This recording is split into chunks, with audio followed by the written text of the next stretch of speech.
Hi, wonderful YouTube viewers. Welcome again to another staycation with the Gonzalez family. We're again southbound to stay in our favorite place in Silang Cavite. As you drive along South Luzon Expressway, a kind reminder to always follow the speed limit. But as you can see, at on around 10:30 in the morning, following the speed limit is never optional. Lalo na't wala ka talagang choice because of the traffic. Another rule to remember is to keep your vehicle in the rightmost lane if you're driving slower than normal. Then again, minsan the rule does not apply when there is traffic. Kita nyo naman, mas mabilis pa ang rightmost lane eh. Amazing! The traffic starts after passing Sukat area. It seems the congestion is caused by the merging lanes from Alabang including MCX and Southwoods. Traffic was so slow na parabang nanonood na kami ng advertisement sa TV just by staring at the billboard signs. From RC para sa pamilya, to Mr. DIY, to Mang Inasal, Jollibee, and KFC. But once you pass through the said area, manunumbalik din ang normal na daloy ng trapiko. At dyan naman tayo mga Pinoy supok na matibay. Mahaba ang pasensya at madaling makabalik sa dating saya. Para po pala di sila maligaw sa kanilang destination, just use the reliable Google Map at type in your starting location and type the Park Silang to your route of destination.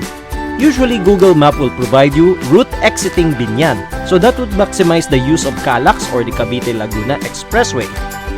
But dahil medyo nag-Ilocano mode ako, I prefer to use instead the Santa Rosa exit, which will save me around 200 pesos in toll fees. This is going through the traditional route of passing by Nuvali area.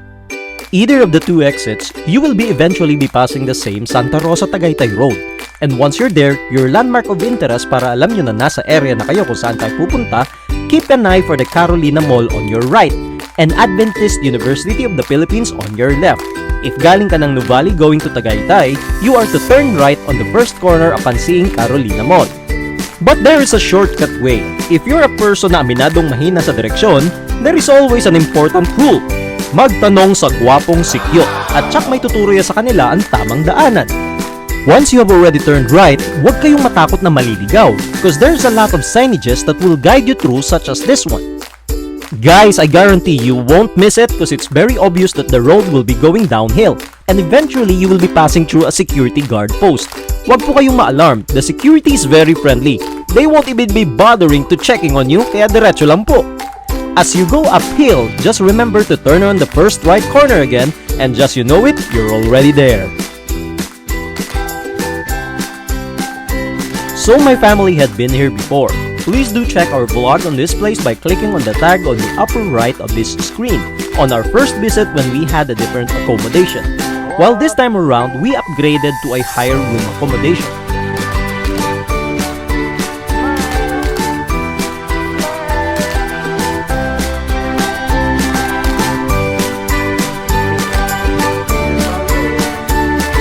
Quite obvious naman na suki na kami dito sa place. As you can see, our daughter Casey is so at ease sa place na gusto niyang mauna pa siyang makapasok sa loob. So very at ease talaga ang bata. Akala mo bahay niya na.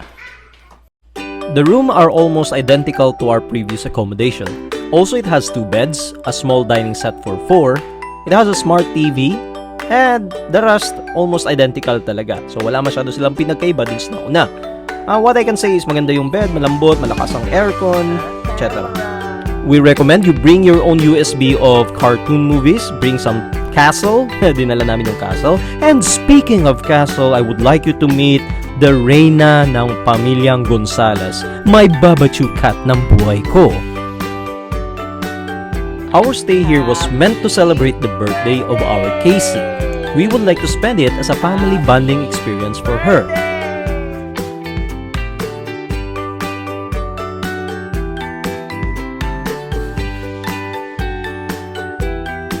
This is, by the way, the upgrade that we had from our previous accommodation.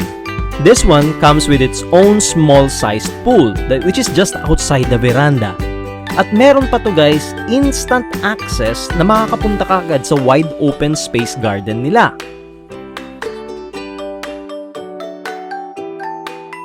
So as you can see, I'm about to leave our room and I'll be going to the wide open space area kung saan pwede maglaro tayo at ng mga bata.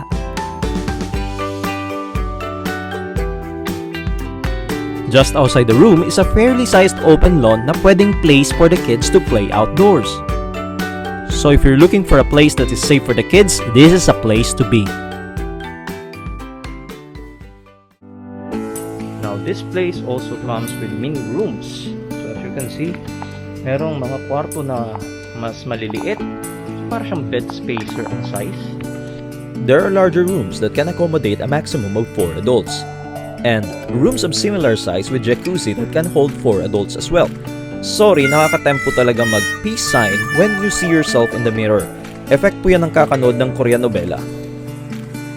Well, if you like your jacuzzi with more privacy, meron din po silang suitable for those who plan on something very intimate in their stay. Kayo ha, so naughty. And of course, the one that we stayed in is the mid-premium rooms which has its own pool in the veranda with a scenic view in the open garden. Rooms actually such as this. So this is what you call glamping. So it's a tent, no? It's a tent within the compound. So I'm not sure anong meron sa loob kasi hindi ko pa nakita. Hindi ko rin mabubuksan kasi sarado. Oh, nice place such as this. May sarili kang parang mini tent mo. Okay, which is the mini tent. Tapos meron kang parang sarili mo pool. So, as you can see, wala pang gumagamit sa kanya ngayon. As to why, sarado po. Naka-secure yung pool nila. Try nga natin. Yeah. Ay, ang sarap. Parang feeling mo parang, ay, bukas wala akong problema. Yung tipong ganun yung feeling. Bahala na si Batman. Ano may problema ko bukas, bahala siya. I'm gonna relax. Pero wag. You have to solve your problems, okay? Find the solution to your problems. Huwag yung hayaan tumagal, baka lumala. Peace, bro. So I think this is yung mga pinaka-posh nila na unit or rooms accommodation. So mas malaki yung tent. So, it's rather big. Tapos may sarili siyang patio or terrace. Okay, silip tayo ng konti sa loob. So, as you can see, dalawang kama. So, meron din siyang sariling kusina. Okay. So, huwag na tayo sumilip kasi baka mapagkamalan tayong trespasser. So, this is the pool. So, it's an outside pool. I believe this is also heated. And may jacuzzi rin at may libre na ring dilig ng halamanan mo. So if you rent this accommodation, may sarili ka ring parang mini garden mo. So kung may anak, it's nice na for the kids to play here. They also have a devotion area for Mother Mary whom we can pray as the intercessor for her son Jesus Christ. Let us not forget to always seek the divine's help and guidance, especially when we feel lost in this world. For those who can't skip their training routine, a modern gym facility is also available. Which after your regimen, kapag tapos ka na, you can take a dip in their massage pool. It comes with 2 submerged beds that has pressurized bubbles underneath to provide a soothing water massage. Sauna. Yes, it's a sauna. Okay. Diyan uupo yung dalawang tao. Hubot-hubad. Okay. So, hindi ko lang bakit see-through siya. So, siguro walang malis. Bahala na si Batman. Peek-abo na lang. Madilim. Anyway. Infrared sauna room. A separate common deep pool can also be utilized by schedule. I'm not sure if this is a heated pool kasi po hindi namin na-try kasi kinulang na yung aming overnight stay sa place. Then there is the standard size pool for doing your swimming styles and strokes. And also another is a mini pool that is convenient for smaller cute size adults like myself and for the kids. We need at times to reset ourselves and release the negativity and stress. Meron po silang isang quiet area that you can sit and stare at the mini fountain to detoxify the mind and the soul. If you need a more solemn place to do advanced yoga and meditation, meron din po silang gazebo facing to the east. As you can see, my wife is actually trying to connect her soul to her home planet Venus in order to gain the wisdom on the next handbags, shoulder bags, shoes, and dresses that she needs to include in her wish list. For those who are food enthusiasts, the park has its Macan Gourmet restaurant. It opens at 7 a.m. and closes at 10 p.m. It can accommodate roughly around 30 persons at a time, so the place is decent with nice accent of organic furniture and decors, and the staff are accommodating and friendly. Their menu comes with local Filipino dishes that is available in their area. Prices are okay considering the convenience of not needing to go elsewhere. They have a wide variety of both local and international alcohol drinks, and they also have available food for all types of eaters, from herbivores, carnivores, and omnivores. Now, if you are on a tight budget and you want something cheaper, you would have to allocate a budget for your car's fuel as medyo malayo po ang kainan sa labas. But if it's not an issue, then premium restaurant is around 15 to 20 minutes drive going uphill to Tagaytay, or some fast foods going downhill at Nuvali area. Now, me and my family actually brought with us some food na pwede namin i-prepare sa room. We improvised by using a hair blower to actually heat up our dinner. Wala po kasi silang microwave oven sa rooms nila. I think that's a good idea for the management to actually reconsider. We like the Filipino breakfast that comes with our accommodation. They have a different style of tocino and tapa that maybe is a local favorite in Silang Cavite.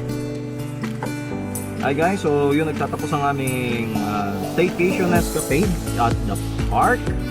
So I hope po nag-enjoy kayo sa vlog namin, and maybe sana nakatulong siya sa inyo sa mga details na kailangan nyo malaman before you decide to actually book in this venue or staycation hotel or 5-star hotel, I don't know. Ano ba dapat na sabihin dito? Anyway, it's a good place to stay. So, till next time guys, don't forget to subscribe and push the bell button para po next time pag may mga vlogs pa kaming gagawin ay una-una kayong makakaalam. Okay? So, till next time, ciao! Ginagawa mo? Panorama daw. Bye-bye!